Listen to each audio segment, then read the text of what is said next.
मीरा शिवाक्ष की बाहों में खोई हुई खड़ी थी। शिवाक्ष उसके गाल पर छोटी छोटी किस कर रहा था। अपनी फोन को आवाज सुन मीरा होश में आती है और झटके से शिवाक्ष से दूर हो जाती है। उसकी सांसें तेज हो चुकी तो और पलकें तेजी से फड़फड़ा रही थी। उसे इस वक्त बहुत शर्मा रही थी। मीरा को समझ नहीं आ रहा था कि उसके साथ हो क्या रहा है। क्यों जब भी वो शिवाक्ष के पास होती है तब अपने आप को कंट्रोल नहीं कर पाती और उसकी आंखों में ही खो जाती है। शिवाक्ष अपनी गहरी काली आंखों से मीरा को ही देख रहा था, जिसके गाल एकदम कश्मीरी सेब की तरह लाल हो गए थे और वो अपनी गर्दन झुकाए उससे नजरें चुराने की कोशिश करने में लगी हुई थी। एक बार फिर मीरा का फोन बजाता है और मीरा अपने बेड पर पड़ा फोन उठा लेती है। ये त्रिशा का फोन था। मैं कब से तुझे फोन कर रही ही, उठा क्यों नहीं रही है? और तू मुझे बिन बताए ऑफिस से कैसे निकल गई? कोई इमरजेंसी थी कि? और शिवाक्ष सर ने क्या बोला? ज्यादा डाटा तो नहीं ना? त्रिशा एक के बाद एक सवाल मीरा से पूछे जा रही थी। मीरा उसकी आवाज में चिंता अच्छे से महसूस कर सकती थी, इसलिए वो उसे शांत करते हुए जवाब देती है। बस कर, मुझे बोलने तो दे। ये बोल मीरा एक नज़र शिवाक्ष को देखती है, जो आराम से किसी राजा की तरह उसके बेड पर बैठा था, जैसे ये रूम उसी का हो। मीरा उसे ऐसे देख अपना सरनामे हिलाते हुए बालकनी की साइड चली जाती है और त्रिशा को आगे बताती है। मैं नहा रही थी इसलिए फ़ोन नहीं उठा पाई। शिवाक्ष सर ने ज़्यादा कुछ नहीं बोला, बस लास्ट वार्निंग देकर छोड़ दिया और घर में कुछ काम था इसलिए मैं जल्दी आ गई थी। बस की और कुछ पूछना है? उसकी बात सुन त्रिशा चैन की सांस लेते हुए थोड़ी देर मीरा से बात कर फोन काट लेती है। मीरा उससे बात कर रूम में आती है, तब शिवाक्ष अभी भी वहीं बैठा हुआ था और एक तक उसे ही देख रहा था। मीरा को अब उस पर गुस्सा आ रहा था। एक तो सुबह शिवाक्ष ने उसे इतना सुनाया था और अब ऐसे बिहेव कर रहा था जैसे कुछ हुआ ही न हो। वो शिवाक्ष के पास आकर गुस्से में उससे कहती है, अब आप जाने का कष्ट करेंगे सर? मीरा की सेक्रास्टिक टोन सुन शिवाक्ष के चेहरे पर स्माइल आती है। वो उसके सवाल का कोई जवाब नहीं देता बल्कि एकटक उसे निहारता रहता है। मीरा उसे उंगली दिखाते हुए कहती है, देखिए। मीरा आगे कुछ बोल पाती उससे पहले ही शिवाक्ष उसका हाथ पकड़ उसे अपनी गोद में बिठा लेता है और उसकी कमर पर अपना एक हाथ लपेट लेता है। शिवाक्ष की इस हरकत के कारण मीरा के शब्द उसके मुंह में रह जाते हैं और उसका मुंह जो उसने कुछ बोलने के लिए खोला था वो आधा खुला ही रह जाता है। मीरा शिवाक्ष को अपनी आंखें फाड़े देख रही थी। शिवाक्ष को मीरा इस वक्त बहुत क्यूट लग रही थी। वो अपनी उंगली उसके चीन पर रख उसका मुंह बंद करते हैं और उसकी नाक पर किस कर मुस्कुरा देता है। मीरा एक बार फिर सब भूलकर उसकी मुस्कुराहट में ही खो गई थी। कितना प्यार लगता था वो मुस्कुराते हुए। शिवाक्ष अपने हाथों से उसके गाल सहलाते हुए बहुत ही धीमी और शांत आवाज में कहता है, आई एम रियली सॉरी बटरफ्लाई। मैं तुम पर गुस्सा नहीं होना चाहता था और ना ही इस तरीके से बात करना चाहता था, पर मैंने किसी और का गुस्सा तुम पर निकाल दिया। मैं जानता हूँ मुझे ऐसा नहीं करना चाहिए था, पर मैं उस टाइम बहुत गुस्से था और तुम तो मेरे गुस्से को जानती ही हो। मीरा शिवाक्ष के गुस्से के बारे में अच्छे से वाकिफ थी और शिवाक्ष का बार बार सॉरी बोलना उसके दिल को पिघला रहा था। वो जानती थी शिवाक्ष ने आज तक शायद ही अपने परिवार के अलावा माफ़ी जैसे शब्दों का इस्तेमाल किसी के लिए किया होगा, इसलिए वो कहीं न कहीं उसकी माफ़ी से कन्विंस हो गई थी। मीरा अपनी चीन पर हाथ तक कुछ सोचने का नाटक करते हुए कहती है, है आपको माफ़ कर भी दे, पर फिर भी आपको ऐसे मिस रूबी पर ट्रस्ट नहीं करना चाहिए था। तुम ऐसा सोच भी कैसे सकती हो बटरफ्लाई कि कोई भी आकर तुम्हारे बारे में कुछ बोलकर चला जाएगा और मैं ऐसे ही उस पर विश्वास कर लूंगा? No butterfly no, I know you more than you know yourself. वो बस टाइम और सिचुएशन सही नहीं थी इसलिए ऐसा हो गया।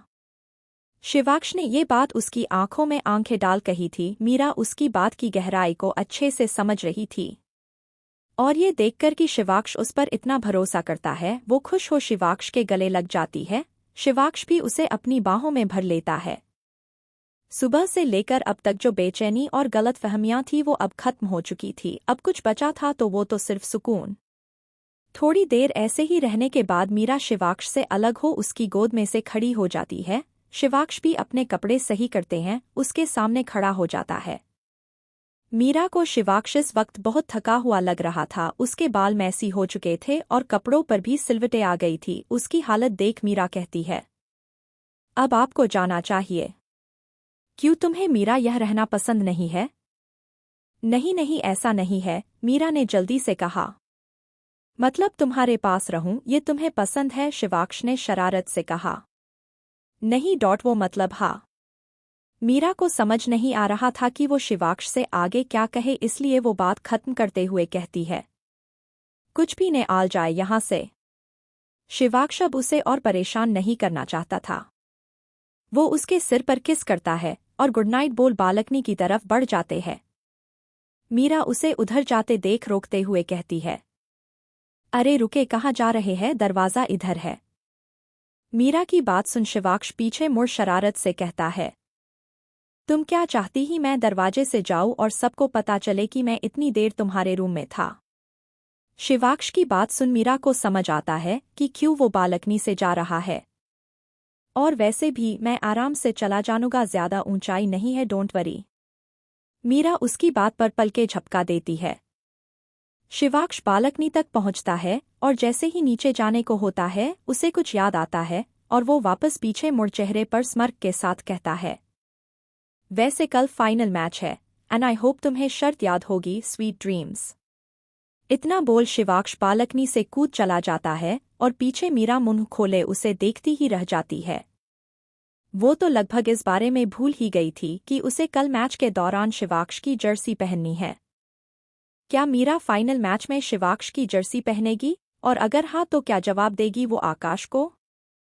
मीरा बेड पर लेटे लेटे बार बार करवट बदल रही थी। नींद उसकी आंखों से कोसों दूर थी। रह रहकर उसे शिवाक्ष की शर्त याद आ रही। उसे समझ नहीं आ रहा था कि कल वो कैसे शिवाक्ष की शर्त को पूरा करेगी। वो कुछ सोच अपना फोन उठाती है और अवनी का नंबर डायल करती है। बहुत देर तक रिंग बजने के बाद भी जब अवनी फोन नहीं उठाती तब उसका ध्यान टाइम पर जाता है। इस वक्त रात के 1 बज रहे थे।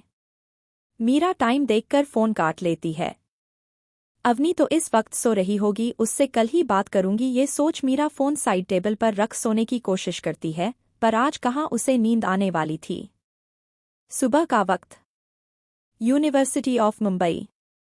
पूरी यूनिवर्सिटी में बच्चे चारों और अपनी अपनी टीम को सपोर्ट करने के लिए आए थे। लगभग हर बच्चे ने अपनी अपनी टीम की जर्सी पहनी हुई थी। वो होने वाले मैच के लिए बहुत एक्साइटेड लग रहे थे और ये उनके चेहरे पर इसकी चमक साफ देखी जा सकती थी। पर मीरा इससे बिल्कुल उलट ग्राउंड में एक बेंच पर मुंह लटकाए बैठी थी। हमेशा की तरह आज भी उसने सिंपल सी कुर्ती और जीन्स पहनी हुई थी। वो सुबह से इस बात को लेकर परेशान थी कि वो शिवाक्ष की जर्सी पहने तो पहने कैसे। पहली बात तो शिवाक्ष को जर्सी पहने के कारण कहीं आकाश उससे नाराज न हो जाए। दूसरी और सबसे अहम बात ये कि वो अवनी और अंश के सवालों के क्या जवाब देगी। आकाश की जगह शिवाक्ष की जर्सी पहनना थोड़ा ओड हो जाएगा। इधर क्या कर रही है? जल्दी चलना, आधे घंटे में मैच स्टार्ट होने ही वाला है। अवनी ने उसके कंधे पर हाथ रखते हुए कहा। पर जब उसने मीरा के चेहरे को देखा तब उसे कुछ अजीब लगा, इसलिए उसने बेंच पर उसके पास बैठ सवाल करते हुए कहा, क्या हुआ मैं मीरू, तू परेशान क्यों लग रही है? और अभी तक इन्हीं कपड़ों में कैसे? तू तो आकाश की जर्सी पहनने वाली थी ना? अवनी के सवाल पर मीरा मुंह लटकाए ही जवाब देती है, पहननी तो थी पर समझ नहीं आ रहा क्या करे। परेशान का रखा है उन्होंने? अवनी उसकी बात पर कंफ्यूज होकर पूछती है, क्या? और किसने परेशान कर रखा है? एक बार मुझे बता, छोड़ूंगी नहीं मैं उसे। अवनी की बात सुन मीरा को रियलाइज होता है कि उसने जल्दी जल्दी में कुछ ज्यादा ही बोल दिया है, इसलिए वो अपनी बात पलटते हुए कहती है, क्या? नहीं तो किसी ने परेशान नहीं किया, तेरे रहते ऐसा कोई कर सकता है क्या? मीरा की बात सुन अवनी उसे शक भरी नजरों से देखती है, पर मीरा उसे दांत दिखा देती है। अच्छा जो भी हो, तू जल्दी आजा, मुझे तैयारियां भी करनी है। मैं और अंश एक बार सब कुछ देख लेते हैं कि सब परफेक्ट है कि नहीं। ओके। इतना बोल अवनी जल्दी से वहां से चली जाती है। मीरा की सुई अभी भी वही अटकी हुई थी। वो कैसे शिवाक्ष को मना करे उसकी जर्सी पहनने से। वो कुछ सोच ही रही थी कि उसे कुछ आइडिया आता है। वो अपना फोन निकाल शिवाक्ष को फोन लगा देती है। उधर से 3 रिंग बजने के बाद ही फोन उठा लिया जाता है और शिवाक्ष की आवाज आती है, हेलो। उसकी इतनी भारी आवाज सुन मीरा को अपनी दिल की धड़कनें बढ़ती हुई महसूस हो रही थी। वो गहरी सांस ले अपने धड़कते दिल को शांत करती है और बहुत ही धीमी आवाज में कहती है, हेलो शिवाक्ष। हम सुन रहा हूँ, बोलो। हमें आपसे अभी मिलना है, मीरा ने कसकर आंखें बंद करते हुए कहा। उधर से शिवाक्ष ने कहा, माई पर्सनल रूम। और इतना बोल उसने बिना कुछ सुने फोन काट दिया। मीरा को पता था शिवाक्ष इस वक्त कॉलेज के ही अपने पर्सनल रूम में होगा, इसलिए वो जल्दी से फोन बैग में डाल ऊपर की विंग की तरफ बढ़ जाती है। शिवाक्ष के रूम के बाहर पहुंच मीरा गहरी सांस ले बाहर से दरवाजा नोक करती है। उसके नोक करते ही अंदर से शिवाक्ष की आवाज आती है, कम इन। ये सुन मीरा दरवाजा खोल अंदर चली जाती है। सामने सोफे पर शिवाक्ष अपनी जर्सी पहने बैठा था। वो किसी से फोन पर बात कर रहा था, पर उसकी नजरें सामने से आती मीरा पर ही टिकी थी। मीरा उसे जर्सी पहने देख टाइम देखती है। मैच स्टार्ट होने में 15 मिनट ही बाकी थे। उसे जो भी करना था इन 15 मिनट में ही करना होगा। शिवाक्ष फोन रख मीरा के सामने आकर खड़ा हो जाता है और पूछता है, क्या हुआ, any problem, are you okay ना?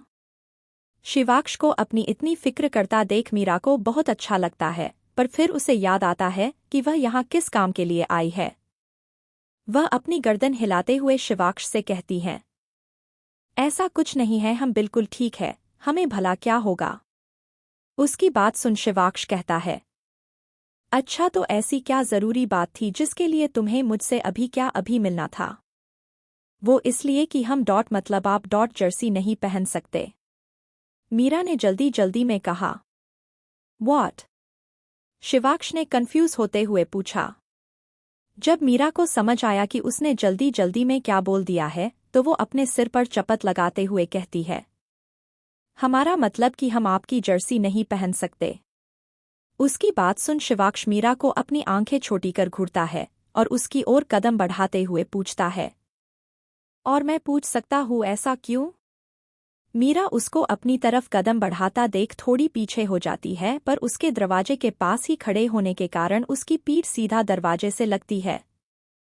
शिवाक्ष भी इस मौके का फायदा उठाकर उसके थोड़ा और नजदीक आकर अपने दोनों हाथ दीवार पर रख लेता है। मीरा इस वक्त दरवाजे और शिवाक्ष के हाथों के बीच फंस चुकी थी।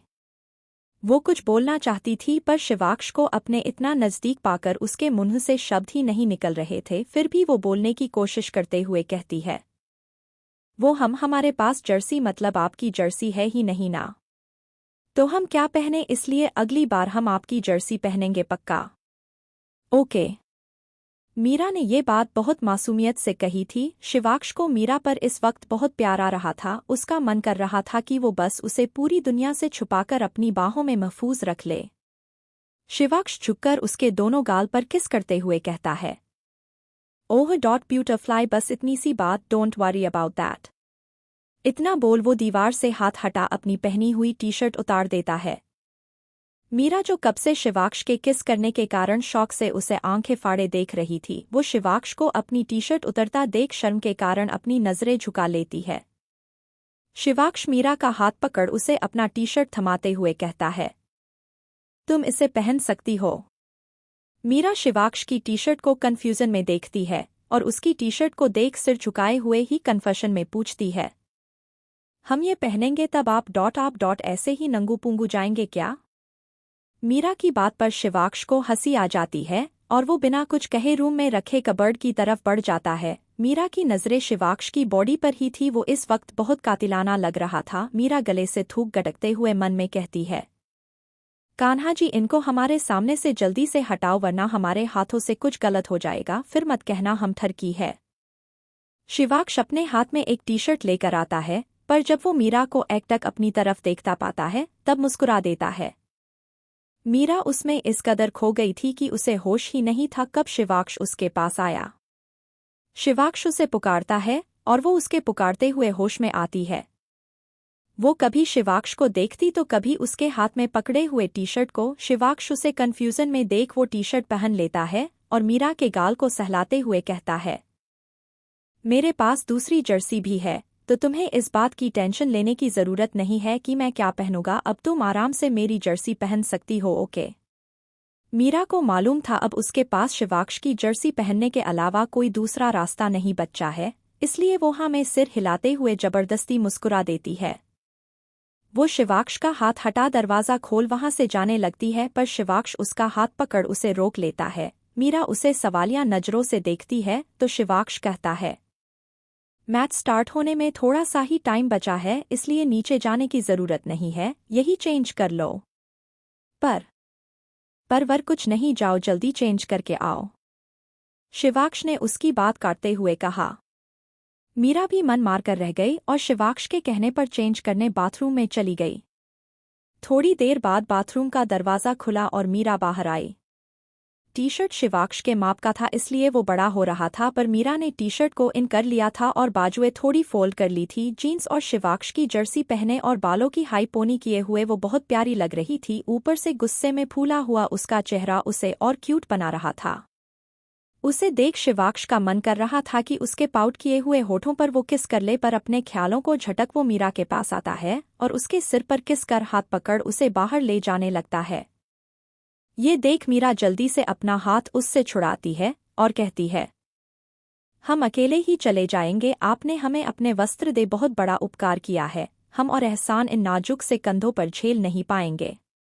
इतना बोल मीरा मुंह मोड़ अपना बैग उठा पैर पटकते हुए वहां से चली जाती है। शिवाक्ष उसकी टोन में सैर्काज़म को अच्छे से समझ रहा था और उसके बात करने के अंदाज को देख वो अपने आप को मुस्कुराने से रोक नहीं पाता। मीरा कॉरिडोर से कुछ बड़बड़ाते हुए गुस्से में जा रही थी कि सामने से आते अंश से टकरा जाती है और उसका सिर अंश के कंधे पर लगता है। वो दर्द में अपने माथे को पकड़ते हुए अंश को देख गुस्से में कहती है, अंधे हो क्या, दिखाई नहीं देता, शरीर है कि पत्थर, चलना नहीं आता तो घर पर बैठा करो ना, दोनों भाई एक जैसे है, परेशान करके रखा है। अंश को सुना मीरा बिना उसकी बात सुने वहां से चली जाती है। बेचारा अंश बस हैरानी में उसे देखे जा रहा था, उसने तो कुछ करा भी नहीं था, बल्कि वो तो मीरा थी जो सामने से आकर उससे टकराई थी। खैर वैसे भी अपनी बेस्ट फ्रेंड को वो कुछ नहीं बोल सकता था, इसलिए वो मीरा की बात को दिल पर न लेते हुए वापस अपने रास्ते चल देता है। मीरा जब अवनी के पास पहुंचती है तब अवनी उसे देख हैरान रह जाती है और मीरा को शक भरी नजरों से देखते हुए पूछती है, तूने भाई की जर्सी पहनी है, पर क्यों, जहां तक मुझे पता था तू तो आकाश की जर्सी पहनने वाली थी ना। मीरा उसकी बात सुन सकपका जाती है और उसे क्या जवाब दे सोचने लग जाती है।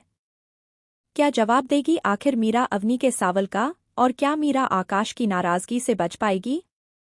क्या एक बार फिर बनेगी Mumbai of university champion? Avni के सवाल पर मीरा सोचने लग जाती है कि वो क्या जवाब दे। फिर थोड़ी देर सोचने के बाद अपनी नज़रें इधर उधर घुमाते हुए कहती है, वो क्या है ना, हम किसी एक को सपोर्ट नहीं कर सकते ना, क्योंकि मैच तो पूरी टीम जिताएगी, और ना ही हम पूरी टीम की जर्सी एक साथ पहन सकते, तो हमने सोचा कि क्यों ना टीम के कैप्टन की ही जर्सी पहन लूं, वो तो पूरी टीम को रिप्रेजेंट करते हैं ना, बस इसलिए।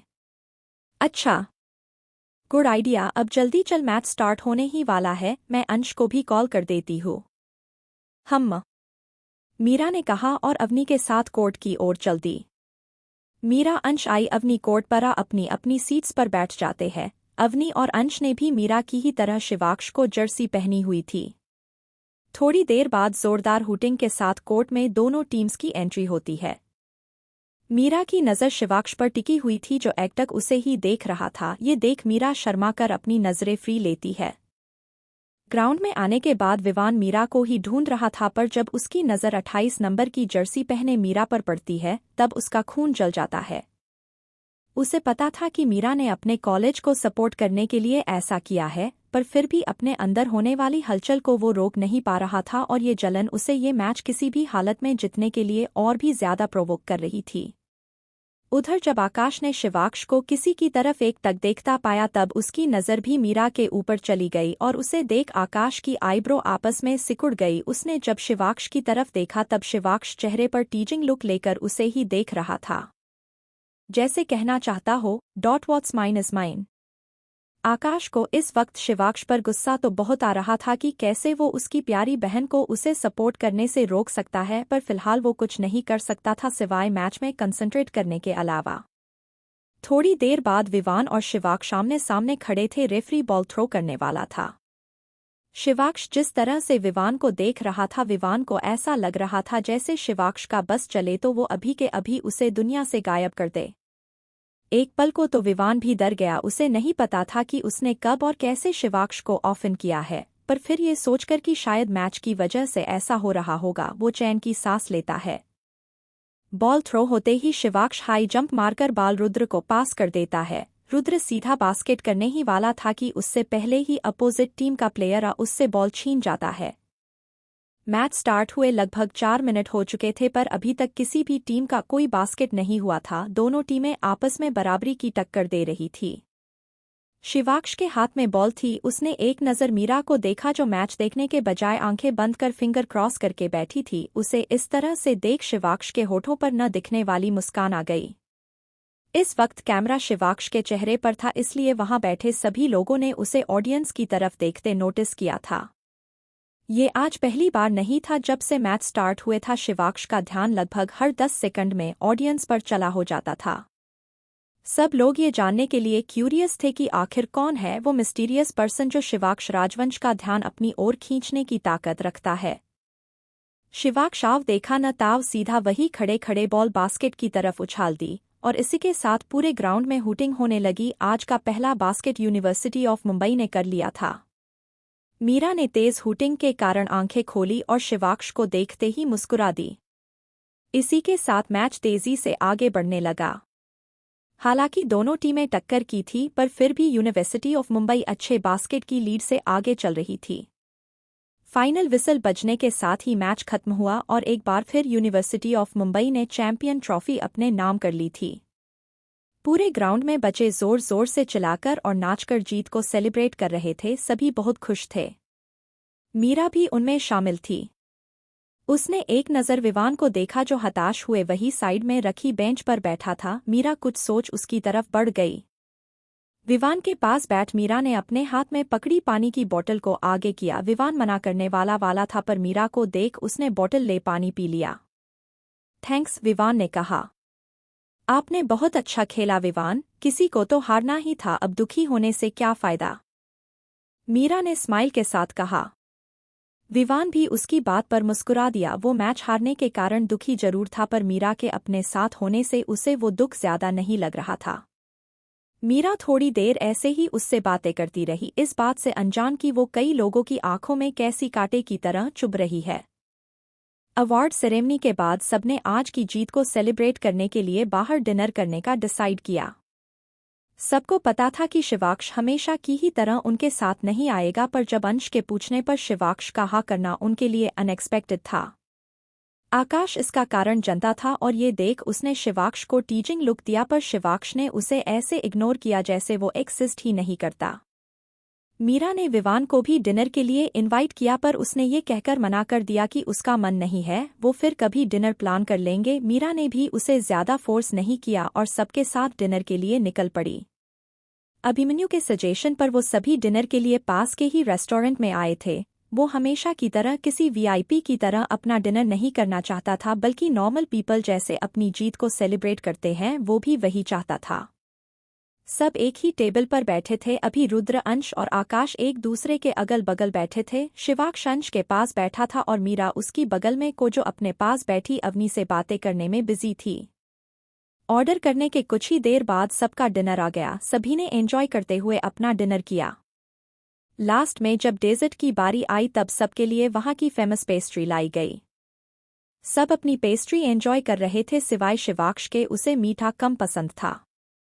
मीरा बड़े चाव से अपनी पेस्ट्री को खत्म करने में लगी हुई थी कि तभी एक वेटर अपने हाथ में एक पार्सल लेकर आया और उसे मीरा के सामने रखते हुए अपना सिर झुकाकर कहा, MM dishes for miss Meera. इतना बोल वो वहां से चला गया। मीरा के साथ सभी अपने समाने पड़े पैकेट को क्यूरियस नजरों से देखने लगे। जल्दी खोलना मीरू, ऐसा क्या है जो तूने घर की बजाया यहाँ पर मंगवा लिया, अवनी ने एक्साइटेड होते हुए कहा। मैंने कुछ भी नहीं मंगाया है अवनी, पता नहीं ये कहाँ से आ गया, मीरा ने कंफ्यूजन में बॉक्स को देखते हुए कहा। उसकी बात सुन अंश ने एक्साइटेड टोन में कहा, तब तो जल्दी खोल, जरूर किसी ने तेरे लिए सरप्राइज गिफ्ट भिजवाया होगा। मीरा भी उसकी बात सुन एक्साइटेड हो गई और जल्दी जल्दी बॉक्स खोलने लग गई। रुद्र, अभी आकाश, अंश और अवनी सभी उसे क्यूरियस नजरों से देख रहे थे, पर शिवाक्ष को कुछ गड़बड़ लग रही थी। वो मीरा को रोकना चाहता था। पर इससे पहले कि वो उसे रोक पाता, मीरा की जोरदार चीख पूरे रेस्टोरेंट में गूंज जाती है। पूरी टेबल पर बड़े बड़े कॉकरोच बिखरे पड़े थे। सब अवाक से खड़े आंखें फाड़े उस पैकेट को ही देख रहे थे जिसमें से लगातार कॉकरोच बाहर आते जा रहे थे। मीरा का डर के कारण बुरा हाल था, उसके गले से आवाज भी नहीं निकल रही थी, आंखों से लगातार आंसू बह रहे थे और पूरा शरीर पसीने से भीग गया था। शिवाक्ष उसकी हालत देख जल्दी से हरकत में आता है और उसको टेबल से दूर कर अपने गले लगा लेता है। मीरा भी डर के कारण अपनी आंखें बंद कर चेहरा शिवाक्ष के सीने में छुपा लेती है। शिवाक्ष अपनी आग उगलती आंखों से एक तक उस पैकेट को देख रहा था जिससे लगातार कॉकरोच बाहर आए जा रहे थे। वहां पर सभी शौक में खड़े थे, पर मीरा की रोने की आवाज सुन होश में आते हैं। अंशाई आकाश जल्दी से दौड़कर उसके पास जाते हैं। आकाश मीरा को अपने गले लगा उसे शांत कराना चाहता था, पर शिवाक्ष की लाल आंखें देख वो अपने हाथों को वापस खींच लेता है। रेस्टोरेंट में सभी का ध्यान उनकी तरफ चला गया था। जब मैनेजर को इस इंसिडेंट के बारे में पता चला तो वो दौड़ा दौड़ा वहां आ गया और सब कुछ एक्सप्लेन करने की कोशिश करने लगा। पर शिवाक्ष इस वक्त किसी से कोई भी बात करने के मूड में नहीं था। उसका ध्यान बस अपने बाहों में खड़ी मीरा को शांत करने में था जो अब सुबक रही थी। रुद्र जल्दी से पानी का ग्लास ला उसे पिलाने की कोशिश करता है, पर मीरा शिवाक्ष को छोड़ने का नाम ही भी ले रही थी। थोड़ी देर बाद जब उसके सुबकने की आवाज आना बंद हो जाती है, तब शिवाक्ष सिर नीचे कर मीरा को देखता है जो उसकी बाहों में बेहोश हो चुकी थी। ये देख शिवाक्ष जल्दी से उसे अपनी गोद में उठा बाहर की तरफ चल देता है। उसके पीछे पीछे वहां खड़े उनके दोस्त भी उनके पीछे चल लेते हैं। कार की बैकसीट का दरवाजा खोल शिवाक्ष मीरा को लिटा अपनी गोद में उसका सिर रख लेता है। अभिमन्यु और आकाश ड्राइविंग और पैसेंजर सीट पर बैठ जाते हैं। हम मेरे फार्म हाउस पर चलते हैं, यहाँ से नजदीक भी है और घर में किसी को पता भी नहीं चलेगा, नहीं तो बेवजह परेशान होंगे। अभिमन्यु ने गाड़ी स्टार्ट करते हुए कहा। शिवाक्ष ने बस इतना कहा और मीरा के सिर को सहलाने लग गया। शिवाक्ष ने अपने फैमिली डॉक्टर को फोन करके फार्म हाउस में आने का बोल दिया था। पैसेंजर सीट पर बैठा आकाश नम हो चुकी आंखों से बेजान पड़ी अपनी छोटी सी गुड़िया को देख रहा था जो उसे जान से भी प्यारी थी। हमेशा हंसती खेलती अपनी बहन को इस हालत में देख वो अपनी आंखों से बहते आंसू को रोक नहीं पा रहा था। शिवाक्ष एक टक मीरा के चेहरे को देख रहा था। वो ही जानता था कि उसने कैसे अपने गुस्से को अभी तक कंट्रोल किया हुआ है। मीरा को इस हालत में देख जो वो फील कर रहा था वो बयां कर पाना बहुत मुश्किल था। जैसे ही फार्म हाउस के बाहर कार आके रुकी, शिवाक्ष बिना किसी का इंतजार करे अंदर की तरफ बढ़ गया। उसके पीछे आकाश और अभी भी दौड़ पड़े। दूसरी कार से रुद्र, अंश और अवनी भी जल्दी ही उनके पीछे आ गए। शिवाक्ष ने मीरा को रूम में बेड पर लाकर लेटा दिया। डॉक्टर्स की टीम वहां पहले से ही आ चुकी थी। उन्होंने मीरा के आते ही उसका चेकअप करना स्टार्ट कर दिया। सब रूम के बाहर खड़े थे सिवाय शिवाक्ष के, जो मीरा का हाथ पकड़े वही बैठा बिना किसी इमोशंस के एक टक उसके पीले पड़े चेहरे को देख रहा था। उसने ठान लिया था जिसने भी ये हरकत करने की हिम्मत की है वो उसे ऐसी सजा देगा कि उसकी 7 नस्लों की रूह कांप जाएगी। किसने भेजा था मीरा को वो पैकेट? आखिर क्यों कोई मीरा को नुकसान पहुंचाना कहता है? क्या शिवाक्ष पता लगा पाएगा उस इंसान के बारे में, या फिर एक बार फिर वो भागने में कामयाब हो जाएगा? एक फीमेल डॉक्टर मीरा का चेकअप कर रही थी। इस वक्त उसके माथे पर पसीना था और हाथ कांप रहे थे। शिवाक्ष ठीक उनके सामने बैठा था और शिवाक्ष राजवंश के साथ किसी एक जगह पर खड़े होना, यह ख्याल ही काफी था किसी की रूह को कांपने पर मजबूर करने के लिए।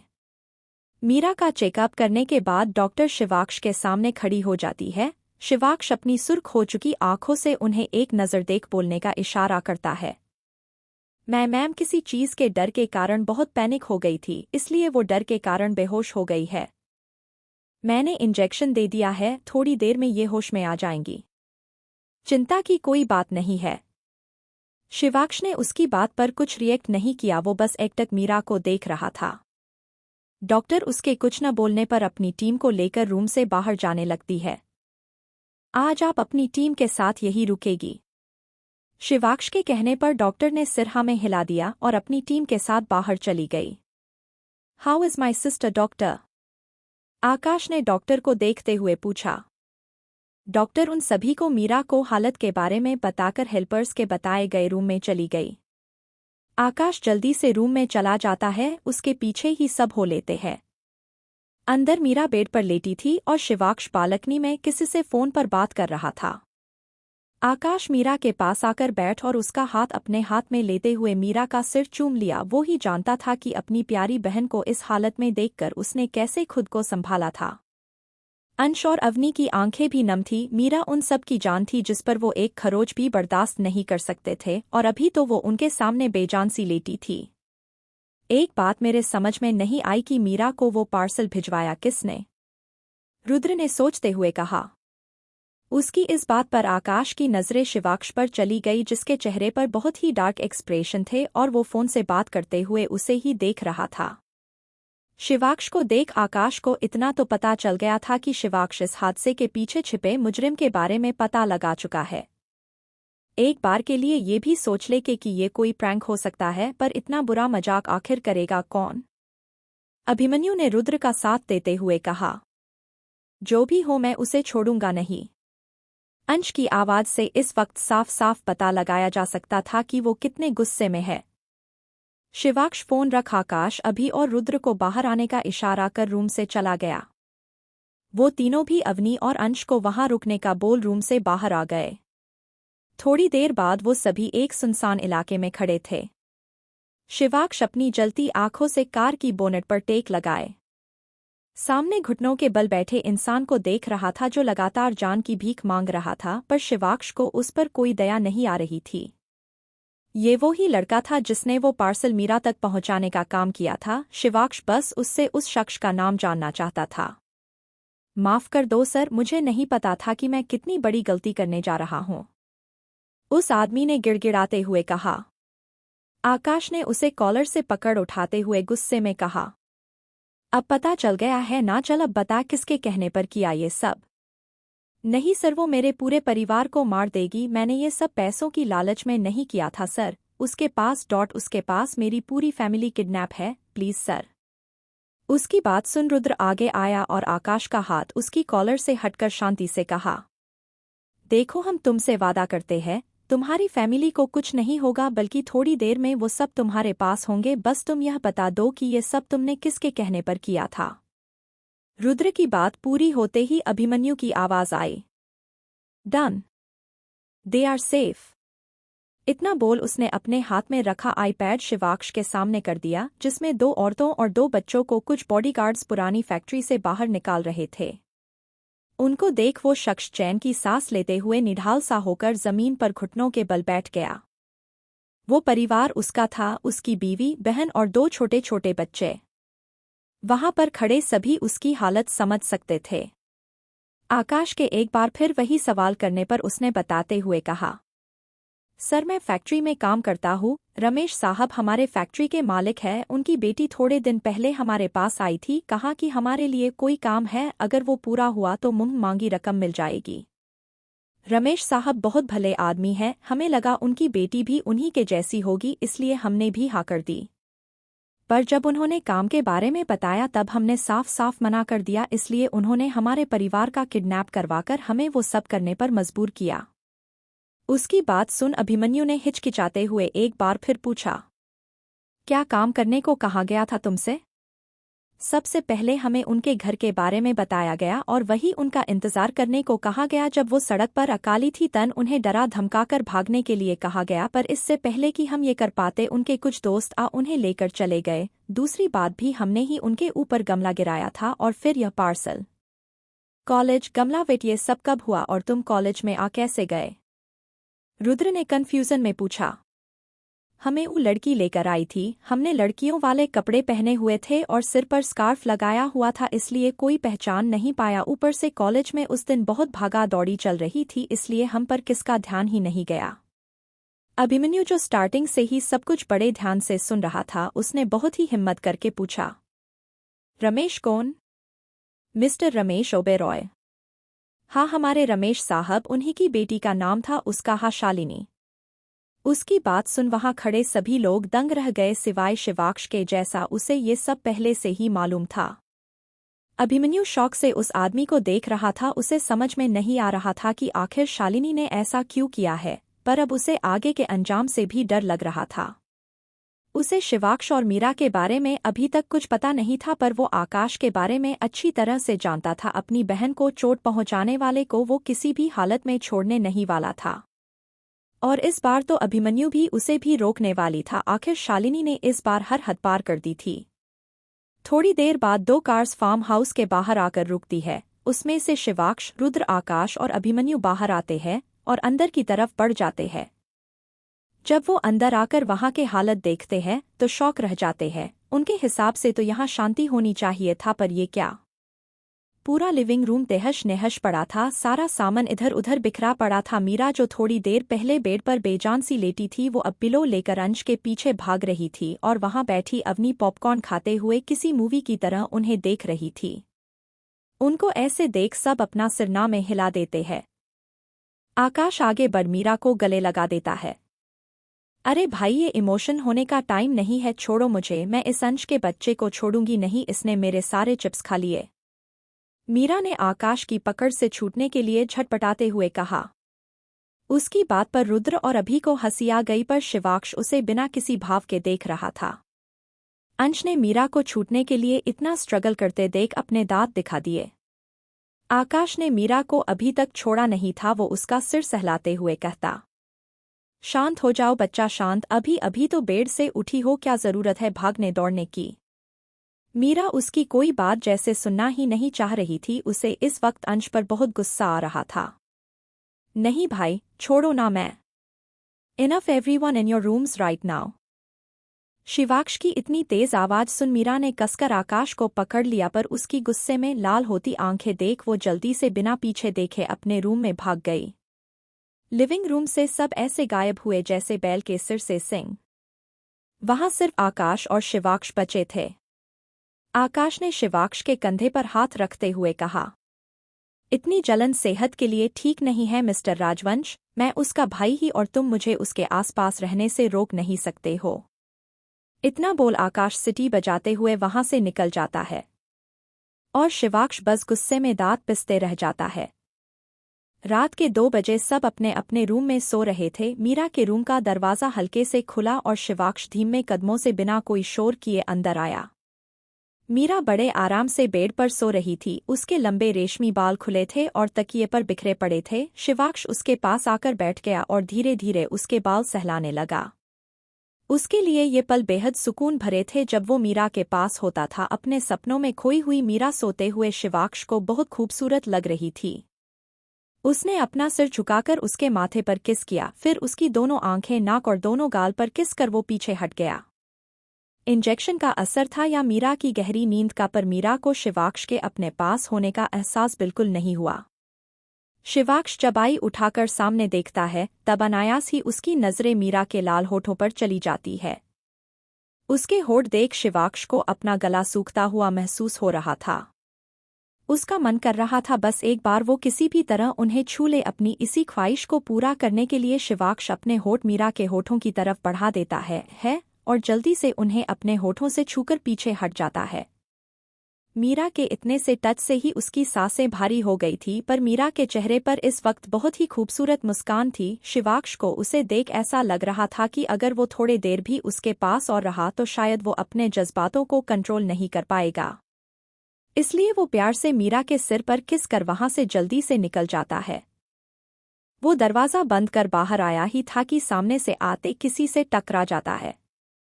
क्या वजह थी शालिनी के ये सब करने के पीछे, और क्या सजा देगा शिवाक्ष शालिनी को, या अभिमन्यु बचा लेगा उसे?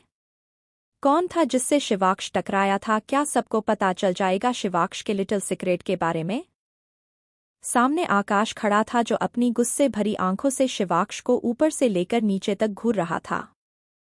तुम मेरे बहन के रूम में इतनी रात को क्या कर रहे थे? आकाश ने दांत पिसते हुए पूछा। None of your business. इतना बोल शिवाक्ष अपने रूम की तरफ बढ़ गया। आकाश बस गुस्से में पैर पटकते रह गया, पर वो इतनी आसानी से शिवाक्ष का पीछा नहीं छोड़ने वाला था, इसलिए वो भी उसके पीछे हो लिया।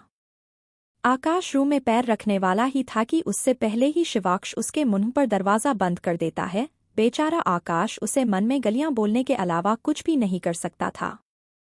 वो उसे मन में गलियां देते हुए मीरा के रूम की तरफ बढ़ जाता है। आकाश चेक करने आया था, कहीं मीरा को किसी चीज की जरूरत तो नहीं। सुबह का वक्त। Farm house. रुद्र, आकाश और शिवाक्ष इस वक्त जिम में थे और अपनी डेली रूटीन के अकॉर्डिंग एक्सरसाइज कर रहे थे। वही अभिमन्यु और रुद्र घोड़े बेचकर आराम से सो रहे थे। किचन में मीरा ब्रेकफास्ट बना रही थी और अवनी उसकी मदद कर रही थी। आज संडे था, इसलिए सब ब्रेकफास्ट के बाद ही घर के लिए निकलने वाले थे। थोड़ी देर बाद अब नहा धोकर तैयार हो चुके थे और डाइनिंग टेबल पर बैठकर नाश्ता कर रहे थे। मीरा ने सबके लिए नाश्ते में आलू के पराठे बनाए थे, जो सभी बड़े चाव से खा रहे थे। ब्रेकफास्ट करने के बाद सभी घर के लिए निकल जाते हैं। मीरा, अवनी, आकाश और शिवाक्ष एक कार में थे जिसे आकाश ड्राइव कर रहा था। वही रुद्र, अंश और अभिमन्यु उनके पीछे दूसरी कार में आ रहे थे। वो सभी सीधा राजवंश पैलेस जाने वाले थे। मीरा बहुत दिनों से वहां गई नहीं थी, इसलिए दादू ने उसे सीधा वही बुला लिया। दोनों कार मेन गेट के बाहर आकर रुकती है और उसमें से सभी बाहर निकल घर के अंदर चले जाते हैं। जब सब घर के अंदर आकर वहां का माहौल देखते हैं, तब सभी कंफ्यूज हो जाते हैं, क्योंकि पूरा राजवंश परिवार हॉल में बैठा था और उनके साथ ही मीरा के बड़े पापा और बड़ी मम्मी सुमन जी और हितेश जी भी वही थे और सभी एक दूसरे को बधाई देते हुए मिठाई खिला रहे थे। वो सभी लोग एक दूसरे को कन्फ्यूजन में देखते हैं और उन सब की तरफ बढ़ जाते हैं। अरे लो, बच्चे भी आ गए, जल्दी से इनका भी मुंह मीठा करवाओ, दादी ने खुश होते हुए कहा। किस बात के लिए दादू? अवनी ने दादू के पास सोफे पर बैठते हुए कहा। अरे बेटा, अर्जुन की शादी की डेट फिक्स हो गई है, राधा जी ने अवनी के मुंह में मिठाई डालते हुए कहा। उनकी बात सुन सभी की आंखें खुशी से चमकने लगी। अंश ने तो खुशी खुशी में 3-4 मिठाई लेकर एक साथ अपने पास खड़ी मीरा के मुंह में डाल दी। बेचारी मीरा उसकी इस हरकत से बुरी तरह से खांसने लगी। उसके इस तरह खांसता देख पास ही में खड़े रंजित जी टेबल से पानी का ग्लास लेकर उसे पिलाने लगे। उससे पहले ही शिवाक्ष मीरा को पानी पिलाते हुए धीरे धीरे उसकी पीठ सहलाने लगा।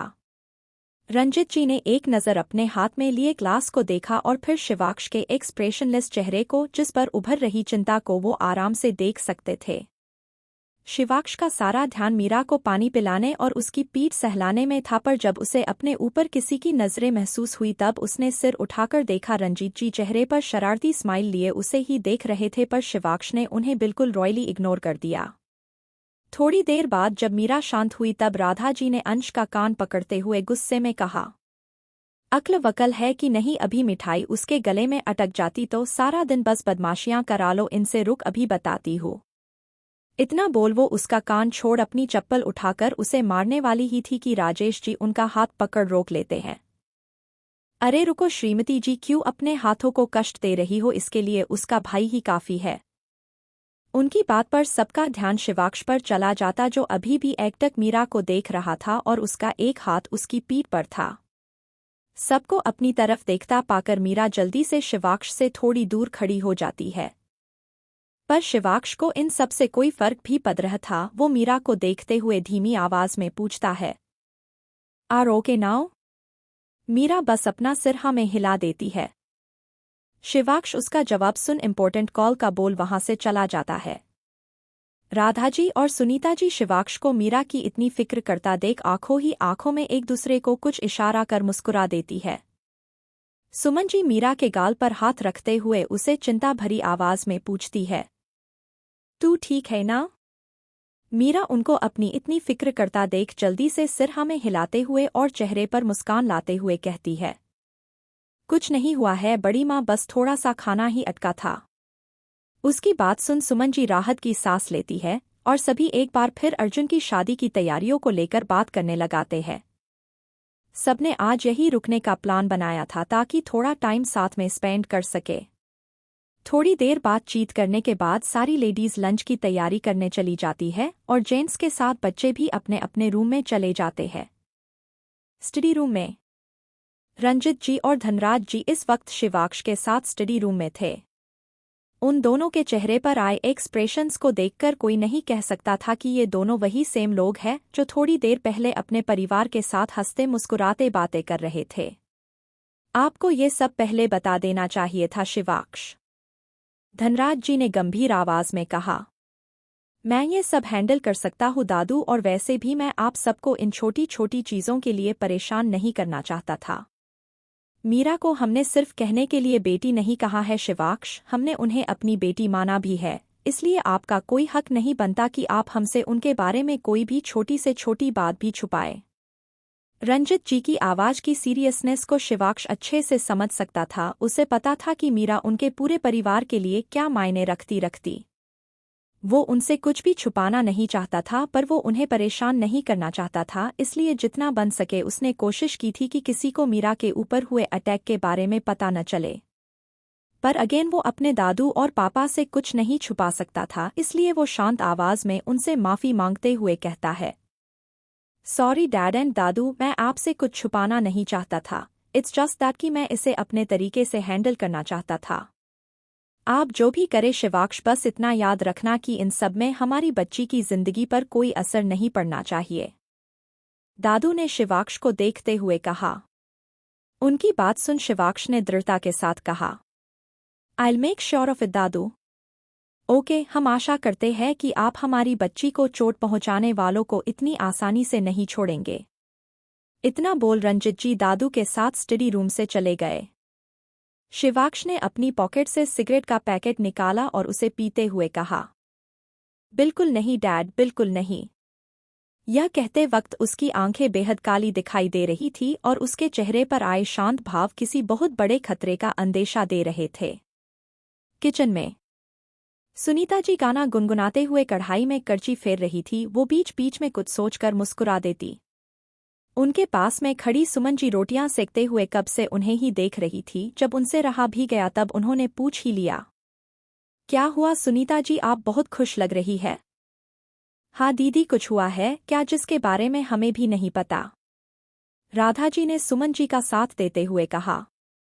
उनका सावल सुन सुनीता जी मुस्कुरा दी आई कढ़ाई पर ढक्कन रखते हुए कहा, कुछ हुआ तो भी है, पर जो मैं चाहती हूँ वो हो जाए तो शायद मुझसे ज्यादा खुश कोई नहीं होगा। और ऐसा क्या चाहती है आप?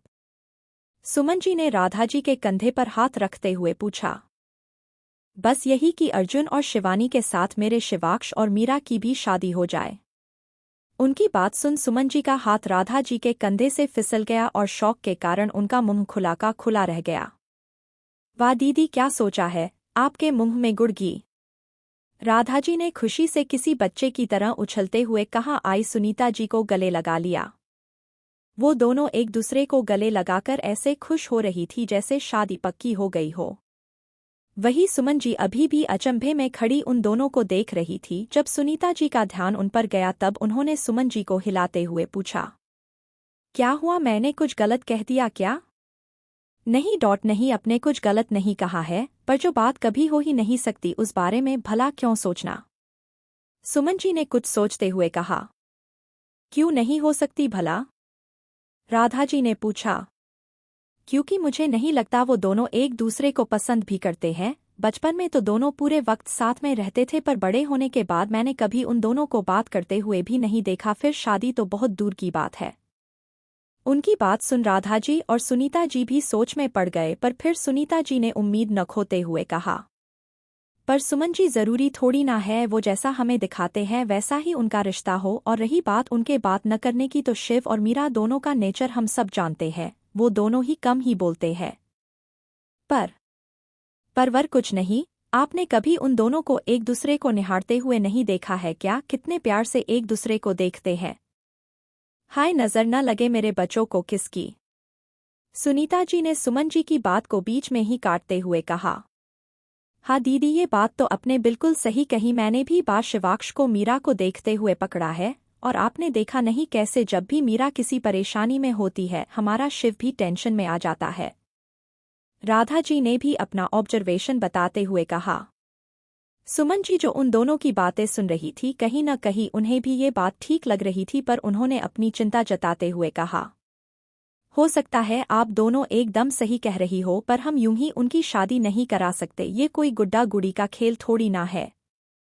उनकी बात सुन सुनीता जी ने उनके कंधे पर हाथ रख सहमति जताते हुए कहा, आप एकदम सही कह रही है, और मैं भी अभी के अभी उनकी शादी कराने के लिए नहीं कह रही हूँ, मैं तो बस बता रही हूँ कि ऐसा भी हो सकता है। और अगर ऐसा हुआ तो मेरी मीरा से ज्यादा खुशनसीब कोई नहीं होगा। इतना अच्छा पति और इतना अच्छा परिवार बहुत पुण्य के बाद मिलता है। सुमन जी ने खुश होते हुए कहा। तो तय रहा कि हम अपना मिशन मीरा विर्ड शिवाक्ष को पूरा करने में पूरा जोर लगा देंगे। ये कहते हुए राधाजी ने दोनों को हग कर लिया और उनकी बात सुन वो दोनों मुस्कुरा दी।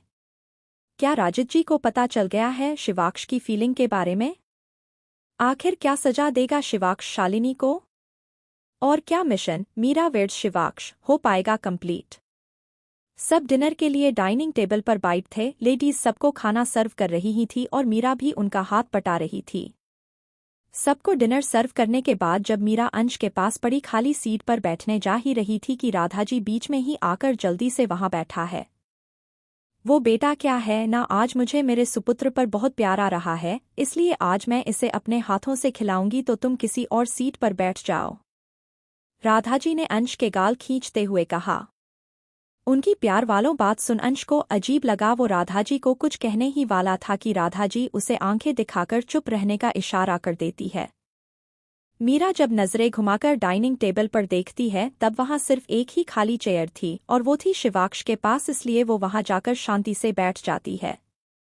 राधाजी के प्लान को समझकर सुनीता जी और सुमन जी उन्हें आंखों ही आंखों में शाबाशी दे देती है।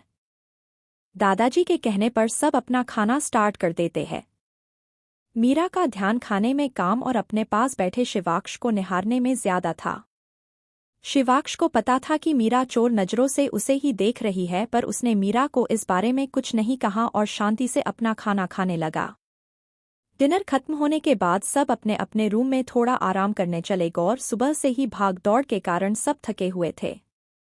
मीरा किचन में सारा सामान समेट रही थी। उसने सारी लेडीज को रूम में थोड़ा रेस्ट करने भेज दिया था। किचन का काम खत्म होने के बाद मीरा सीढ़ियों से होते हुए अपने रूम की तरफ बढ़ जाती है। मीरा जब एक रूम के बाहर से गुजर रही थी कि तभी एक हाथ उसे काम से पकड़ अंदर खींच लेता है और वो शख्स दरवाज़ा बंद कर देता है। मीरा अचानक से ऐसे खींचे जाने से चिल्लाने ही वाली थी कि शिवाक्ष उसके मुंह पर हाथ रख लेता है और धीरे से उसके कान के पास मुंह ले जाकर कहता है, H butterfly, calm down. Shivaksh की आवाज़ सुन मीरा झट से आंखें खोलती है और अपने सामने शिवाक्ष को देख चैन की सांस लेती है। वो सच में ऐसे किसी के खींचे जाने से बहुत डर गई थी। मीरा शिवाक्ष को कन्फ्यूजन में देखने लग जाती है। उसे समझ नहीं आ रहा था कि शिवाक्ष ने उसे ऐसे क्यों खींचा है। शिवाक्ष बस उसे तक देख रहा था और उसके ऐसे देखने से मीरा को पेट में गुदगुदी हो रही थी। आप ये क्या कर रहे हैं? मीरा ने नजरें चुरा अटकते हुए पूछा। वही जो थोड़ी देर पहले तुम कर रही थी, शिवाक्ष ने अपने दोनों हाथों के बीच उसे कैद करते हुए कहा। उसकी बात सुन मीरा कन्फ्यूजन में उसे देखने लगती है। उसे समझ नहीं आया कि शिवाक्ष किस बारे में बात कर रहा है। मैंने क्या किया? मीरा ने कन्फ्यूजन में पूछा। शिवाक्ष थोड़ा नीचे झुका और चेहरे पर आ रही जुल्फों को कान के पीछे करते हुए कहा, ज्यादा कुछ नहीं, बस निहार रहा हूं तुम्हें जैसे तुम मुझे डाइनिंग टेबल पर देख रही थी। शिवाक्ष की बात सुन हैरानी से मीरा की आंखें बड़ी हो गई। उसे नहीं लगा था कि शिवाक्ष को इस बारे में पता चल जाएगा, पर वो शिवाक्ष के सामने इस बात को मान भी नहीं सकती थी, इसलिए वो झुठलाते हुए कहती है, नहीं, मैं बिल्कुल भी आपको नहीं देख रही थी, जरूर आपको कोई गलतफहमी हुई होगी। हो सकता है जो तुम कह रही हो वो ठीक हो, पर इतना बोल शिवाक्ष मीरा को गोद में उठा लेता है। मीरा उसके इस तरह उठाने से गिरने के डर के कारण अपनी बाहें शिवाक्ष के गले में लपेट लेती है। शिवाक्ष उसको थोड़ा और करीब कर बेड की तरफ बढ़ जाता है। मीरा को बेड पर लेटा शिवाक्ष अपनी बात पूरी करते हुए कहता है, मैं तुम्हें निहारना चाहता हूँ। अपनी बात पूरी करते हुए शिवाक्ष बेड की दूसरी साइड मीरा के बगल में लेट जाता है और उसे अपने ऊपर खींच लेता है। मीरा इस वक्त शिवाक्ष के ऊपर आधी लेटी हुई थी। उसका सिर शिवाक्ष के सीने पर था और शिवाक्ष का एक हाथ उसकी कमर पर था और दूसरा सिर पर।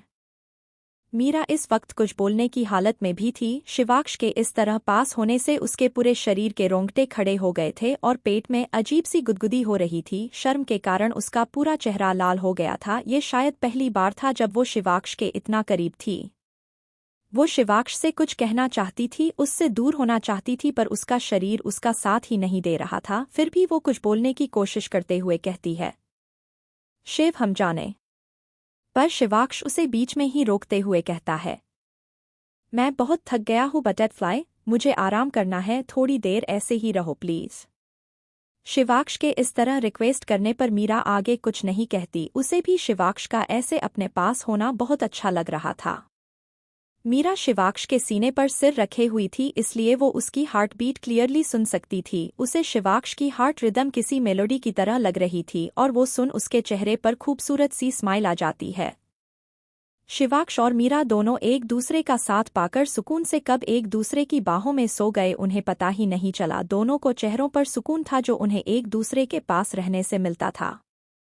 वहीं दूसरी तरफ एक रूम में जोर जोर से किस करने की आवाजें आ रही थी। दो परछाइयां आपस में उलझी हुई एक दूसरे के होठों का रस पीने में व्यस्त थी। उन दोनों के होठ किसी सांप की तरह एक दूसरे से उलझे हुए थे। जब थोड़ी देर बाद लड़की को सांस लेने में प्रॉब्लम होती है, तब वो अपने हाथों से सामने खड़े लड़के को दूर करने की कोशिश करती है, पर वो लड़का उसे छोड़ने को तैयार ही नहीं था। वो उसे छूटने की कोशिश करता देख और पैशनेटली किस करने लग जाता है। जब उसे लगता है कि अगर अब वो लड़की सांस न लेने के कारण बेहोश हो जाएगी, तब वो उसके होठों पर बाइट करते हुए दूर हो जाता है। उसके छोड़ते ही अवनी गहरी गहरी सांसें लेने लगती है और अपने सामने खड़े रुद्र को गुस्से में घूरती है, जो अपने होठों से खून साफ करते हुए शरारती मुस्कान के साथ उसे ही देख रहा था। उसको ऐसे मुस्कुराता देख अवनी गुस्से में आगे बढ़ उसके पेट पर मुक्के मरने लगती है। रुद्र उससे बचने के चक्कर में पीछे होते जा रहा था। एक वक्त ऐसा आया जब रुद्र का पैर अपने पीछे पड़े बेड में अटका और वो अवनी के साथ ही बेड पर गिर गया। इस वक्त रुद्र बेड पर पीठ के बल लेटा हुआ था और अवनी उसके ऊपर थी, जिसने गिरने के डर के कारण अपनी आंखें बंद करी हुई थी। इस वक्त वो बहुत मासूम लग रही थी। रुद्र उसे देख मुस्कुरा देता है और उसे कमर से पकड़ खुद ऊपर आ जाता है और अवनी को अपने नीचे कर लेता है। अवनी जब अपनी आंखें खोलती है तब देखती है कि रुद्र एकटक उसे ही देख रहा था। उस ऐसे देखते देख वो शर्माते हुए उससे पूछती है, ऐसे क्या देख रहे हो जैसे पहली बार देखा हो। उसकी बात सुन रुद्र एक हाथ से उसके गाल सहलाते हुए कहता है, कितनी बार भी देख लूं, जब भी देखता हूँ ऐसा ही लगता है जैसे पहली बार देख रहा हो। अच्छा जो, और ऐसा क्यों? अवनी ने उसके गले में बाहें डालते हुए पूछा। पता नहीं, पर बस मन करता है तुम्हें देखता जाऊं। रुद्र ने प्यार से उसके बाल सहलाते हुए कहा। उसकी बात पर अवनी ने आंखें छोटी कर उसे घूरा और फिर मुंह मोड़कर कहा, क्यों झूठ बोलते हो? अगर ऐसा होता तो आप मुझे इतने दिनों बाद नहीं मिलते। आपको तो काम से फुर्सत ही नहीं है। हूँ।